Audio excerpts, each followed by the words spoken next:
everyone, welcome back to my channel. This is, I think, my 5th day in my flat and almost 3 weeks since I have been to the UK, or since I moved to the UK, and I wanted to go over a few things that are taking me some time to adjust to. I know there's a lot of change or a lot of differences between UK flats and American apartments or houses that most people are aware of. For instance, like the differences in plugs or the size of everything. You know, there's so many differences that most people are aware of. But there are just some things that, even though I was aware of them, it's taking me longer than expected to adjust to. As well as some things that I just didn't even think about until I got here, and I was like, oh my gosh. So anyway, without further ado, let's move on to the first one. The first one is very much common knowledge, and I knew this going in, especially since I got to stay over in London for a couple of months back in 2013. It's the size of the living space. Now, I should have been fully prepared for this. I kept telling myself it's going to be small, it's no big deal. I've done this before, but I don't know. I just didn't expect it, or it just took me by surprise. I'm not exactly sure why. We looked at several flats and they were all very much smaller than I anticipated. We were definitely looking at 2-bedroom flats, and we did wind up getting a 2-bedroom flat, but the size of the rooms are much smaller. A lot of them had lower ceilings than what we wound up getting, which made them feel even more cramped. And it's going to be my husband and I, and then my cats. So we wanted enough space for us to coexist together without stepping all over each other, and that was actually very difficult. Now, I think people who grew up in this environment are used to it. It's no big deal, but I come from a 4-bedroom, 2-bathroom house on half an acre of land, so it's like having space is something that I'm just sort of expected, even though I knew not to. But luckily we did find a nice flat. I mean, it is small, but I love the high Victorian ceilings because it just makes it feel bigger. And then we have these 2 double doors that lead out onto a balcony that we can open, and it makes it feel larger and airier as well. So it's just gonna take a little bit of adjusting. I'm glad I didn't bring a lot of sentimental pieces because there's just no storage here. We have 2 wardrobes and a dresser, and that is it. So not a lot of storage, not a lot of space to keep things. So definitely, if you're coming from the US, be prepared for the shock of a smaller apartment, and be prepared to not bring a lot of things, especially a lot of clothes, because there's not even a lot of space for that, especially if you are living with 2 people. And especially, I need to stop saying especially. Anyway, so yeah, so even though I had it in my head and I had an idea, it just, I don't know, took me by surprise for some reason, and I'm still adjusting because it is definitely much smaller than I'm used to, but I will get there. And I actually really do love our little flat. It's quite nice. I mean, it could use a coat of paint, and it's old, it's an old Victorian conversion, so it's also a little cold and drafty, but I don't care. It kind of has that charm that I was hoping to find when moving to London, rather than something a little more modern, which my husband wanted something more modern, but I don't know. The more up-to-date ones that we looked at felt almost more cramped than this. I think it was the lower ceiling or something. I don't know. Anyway, so yeah, so definitely much smaller. Our living room is connected to our kitchen. 2 bedrooms and a bathroom, literally 4 rooms if you count the bathroom. But you know, realistically, it's all the space that we need and no more. And that's perfectly fine by me. There's no sense in being greedy for space. Anyway, so then the next thing that I also was well aware of, but for some reason has just taken me completely by surprise, is the weather. So when I was here before in the winter, and it was just constantly cold, constantly drizzly, with some snow sprinkled in here and there. It was just like home, no big deal. But I've been to London a couple of times, and I've never been to London when it was warm weather. And I came at the very tail end of summer, beginning of autumn, and I don't know if it's the season or what, but the weather has just completely thrown me off, because it will go from being very chilly in the morning to the sun coming out and warming things up to where you don't even need a jacket, to then raining, to chilly again. Now it's probably chilly more often than it is warm. I only got a few days where it was constantly warm, but it has rained every single day since I have been in my flat, and it has it warms up a little bit in the middle of the day, and it's just warm enough to take your jacket off, so you can't get comfortable. You're either too cold or too warm. But yeah, it just totally took me by surprise, and I feel like I'm not prepared clothing wise. Yeah, I've got a couple sweaters, but I packed up the majority of my winter clothes and left them at home, and my husband is bringing them on his return trip. So I've been rather chilly and haven't had a lot of like layers to put on to keep me warm. But then I still see these girls walking around in skirts, and I'm like, you guys are crazy, but they're used to it. So yeah, and back home it's still in the 90s. So Fahrenheit, I should say, 90 degrees Fahrenheit. I really need to get used to Celsius, which could be another thing I need to get used to, Celsius. I have no frame of reference for Celsius. I can't explain it. Yeah, Fahrenheit, I can say 90 degrees Fahrenheit, that's a pretty hot day. I can say 36 degrees Fahrenheit, like, oh, that's pretty chilly.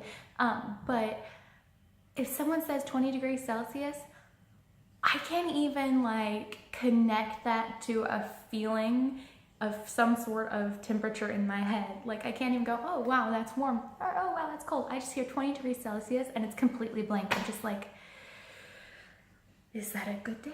I don't know. So that's definitely something that I'm going to have to get used to. I remember when I was here before, I tried really hard and I couldn't get it to click for some reason. So I don't know, I think I need to switch my phone over to Celsius and just get used to looking at the temperature on my phone and then going outside and like relating those two things together. But anyway, so then the next one is fuses. Fuses are very, very different here. Back home, yes, we do have a fuse box. All the fuses are in one box, in one room. They do flip off if there's like a power surge or something. You have to go to the box and flip it back on. And then at least the one we have at home, you have, I think are allowed 2 items to each fuse. I don't really remember. However, here, every single outlet, it has its own fuse. You have a switch to turn the outlet on and off. And I knew that going in, but what I did not realize going in is that all of my appliances would be on their own fuse as well. I don't know why I didn't think about that, but when I first moved in, I wanted to make something to eat, and I wanted to do a load of laundry because I had been living out a suitcase for a while and it was time to wash those clothes, and I couldn't figure out how to turn anything on. I was looking around, I was like hitting the power buttons, nothing was working, and then I realized that there's a wall of switches, which I'll take you on a little field trip and show you. So there is a wall of switches over here in my kitchen, and let me move this out of the way. So you can see how everything is on its own fuse here. So I'm holding my phone trying to give you a good view.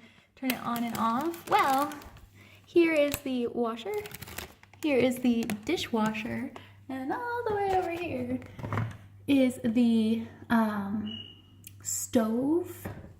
But then there's more. The stove, that turns the oven on. The actual igniter for the stove and the hood is hidden in a cabinet under here, if you can see that. So, as you can see, I was definitely confused and I had to Google and I looked everywhere, especially for that stovetop fuse, and I just could not find it. And then when I did find it, it didn't work. So the landlord had to send out a contractor, or actually they call them engineers here, to fix that.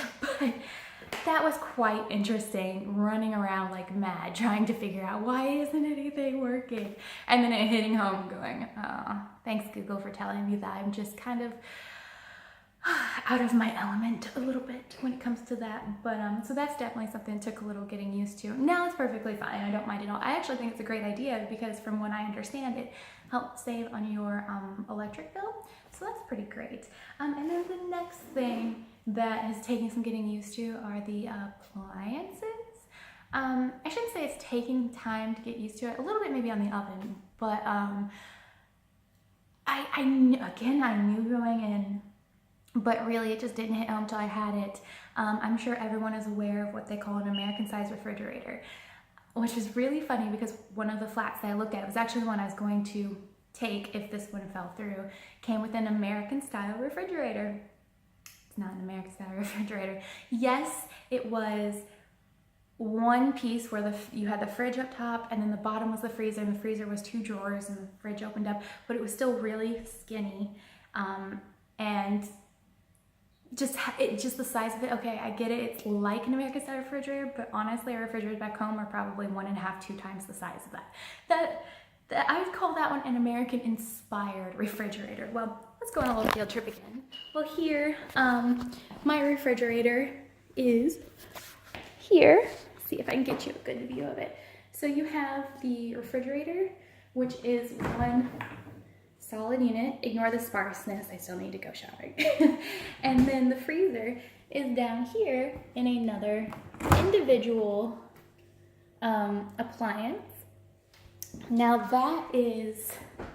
they're the size of dorm refrigerators. If you went to school in the US, I'm sure you know that most people bought refrigerators for their dorms, and you can get tiny little ones, which I had one that was actually half the size of that. And then you can get the larger ones, which is the size of just one of those. So there's literally 2 things stacked on top of each other. It's quite interesting. I don't mind it as long as the freezer actually works well. I haven't really tried it yet. It looks like it needs defrosting, but that was that takes a little getting used to. There's also the stove, which is about half the size of the stove that I have at home. So I couldn't actually, like the cookie sheets I have at home, I could never fit into this oven. And then the stove on top is a gas stove, which back home there are gas stoves and there are electric, but I have used an electric stove since, since I moved out on my own. So I have not used a gas range stove since I was in high school. So that's taking a little getting used to. I'm pretty much burning everything right now. I'll get there, I will get there. And then of course the washer is in the kitchen, which is pretty much common knowledge these days, but it's just a small washer. So I'm gonna have to do laundry probably every other day just to keep up on me and my husband. We, for some reason, go through a lot of laundry. I don't know why. And then there's no dryer, so we have to hang them up outside, which has not worked out so well for me because I have done several loads of laundry and hang them up outside. I'm like, this will be great. Well, it's really chilly outside, so things aren't drying very quickly, and then it's rained every day, and it always seems to rain about 30 minutes after I hang up my laundry. No matter what time of the day it is, I decide to hang up my laundry. So I will get there eventually. Now I'm just trying to figure out what to do in the winter. Where do you hang up laundry in the winter? Do I need to like string up a line in the bathroom, or is it okay to throw it over the radiator? I don't know. Anyway, speaking of radiators, that's another thing that I knew existed. It was in the flat that I stayed in when I came the first time, but I never actually had to mess with it. It's the radiator. Every room has a radiator, which you can see right back there. And ours is a water radiator. I'm not sure what they really call it, but we have a boiler in the corner of our room and a thermostat. You turn the thermostat on, it heats up water, and it pushes the hot water to the radiators in every room, and they just warm up. They don't have any vents or fans to push the air out. They just warm up and radiate heat into the room. It's quite different. We obviously, back home, I don't think radiators are very common back home. If at all, I can't say that I don't recall ever really seeing one outside of maybe my outdated high school. I hear these are more fuel efficient than what I used back home. Ours was electric and gas. So the gas would create a flame in the furnace, and then the electric would turn the fan on and it would push the hot air through the house. So I'm really interested in that. I'm really interested to see how well these work in this sort of flat. I don't know if we're just going to be really cold in the winter or what, but so that is definitely going to take some getting used to. It took me a while to figure out how to turn them on. I Googled and everything, and then I finally found that thermostat, and I was like, okay, let's turn this on, see what happens. And I just sat with my hand on it like, it's not blowing anything. It's getting hot, but it's not blowing anything. Well, it doesn't have a fan in it. I also discovered you can get pet beds for the cats that hang on the radiator, so that makes a nice little cozy warm place for them to stay. I thought that was really cute. Anyway, moving on. Another thing that I'm working on getting used to is no screens. I don't know why, but none of the windows have screens here. In every hotel I stayed in, nothing, there's no screens. In the flat I stayed in back in 2013, there weren't any screens, and it didn't really like click with me that they were missing, but there's no window screens. So bugs can come in willy-nilly all that they want. Only the weird thing is, I haven't really seen any bugs. I have seen a couple of moths, and that's about it. So I don't know if it's the season, the location, or if there's just not a lot of bugs around here. But we're gonna have to figure something out because we have to open the windows. There's no air conditioning here, so when it gets warm, we have to open the windows, and my cats are strictly indoor cats. So we're gonna have to rig some sort of netting, I think, to keep my cats in, but still be able to open the windows.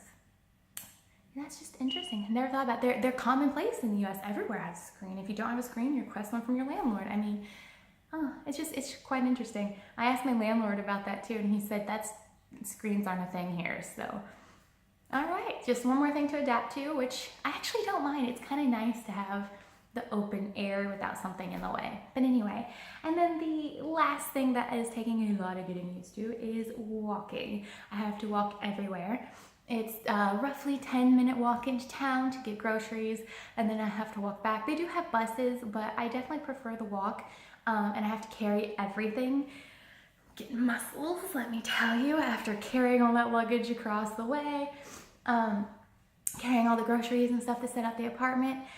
I am exhausted, but I did it. But I need to take a couple of days off from carrying things just to let my muscles heal because they are still really, really sore. But I'll tell you, I'm pretty sure I've lost some weight over this whole thing, so it's a great exercise program. Anyway, so I just wanted to share with you some of the growing pains that I'm feeling right now with moving into a flat, the differences that I've noticed that are really just taking me a little bit longer to get used to. Thank you everyone for watching. Don't forget that subscribe button, and I will see you in my next video. Bye!